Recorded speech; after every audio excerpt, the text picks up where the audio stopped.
Jed MacKay and Alessandro Cappuccio pit Moon Knight against the elderly as a new villain possesses all of the old people in Marc's neighbourhood in a bid to draw the anti-hero out into the open and kill him on behalf of the left hand of Khonshu. Jed MacKay continues giving Moon Knight some really fun stories as the hero has to fight a group of killer old people. MacKay also builds out Marc Spector's new Midnight mission and his vampire assistant Reese, interestingly enough putting her in a precarious situation where she almost loses control at the sight of blood. It's an interesting dynamic for Marc to be paired with since they both have so much in common and yet don't have a lot in common, and they end up bonding over their messed up lives and minds. The villain Hawley with their mind controlling sweat was both gross and quite a unique villain, and I quite enjoyed Marc outsmarting the arrogant villain despite his rather genius plan of using old people as a kind of meat shield to stop Moon Knight from killing anyone.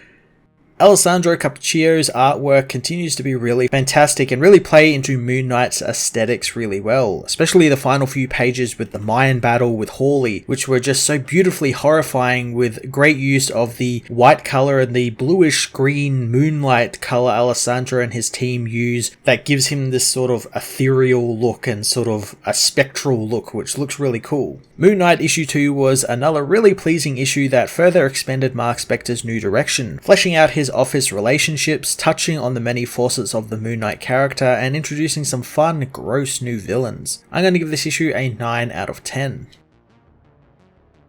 Moon Knight issue 2 finds crazed elderly New Yorkers confronting a young man, intending on killing him all in the name of sport, as at the Midnight mission, Marc learns from his vampire receptionist Reese about the killer geriatrics, who for 3 nights in a row have all been out killing. He knows if the pattern holds, they'll be out there tonight, so he needs to stop them and protect his neighbourhood. Soon the man who was confronted by the killer old folk before arrives injured at the mission, telling Marc and Reese that his name is Soldier. Mr. Knight gets to work on treating the man's many wounds, learning that he never fought back against the old people since one was his mother, and not only that, but all the attackers were from his apartment building. Reese is barely listening thanks to all the fresh blood on her surgical gloves, but she prevents herself from eating any of it, knowing it's too much for her as she leaves. Mr. Knight tells Soldier he used to be a soldier as well, but now he's a priest. Marc investigates the man's apartment building with him, picking up some bad vibes from the creepy janitor of the building. Pretty soon though, Marc knows that they really need to leave, but it's too late as the evil elderly killers corner them, with their leader, the creepy janitor Hawley, revealing how he does it all, saying that it's his sweat that allows him to control people. Marc knows that the water supply in the building has been doped with the man's funky sweat, as the villain knows that he was brought in to put the hurt on Moon Knight, but he doesn't have much of an imagination, which is why he works for those who give him new experiences. The man knows that all the people there are under Moon Knight's protection and they are elderly, so he won't kill or fight them. Soldier is also revealed to have been infected and was used to lure Moon Knight into the building. Moon Knight puts forth a challenge to Hawley. He will willingly go under the man's sweat-fueled control and they'll see whose mind is stronger. The villain, so sure in his gross abilities, takes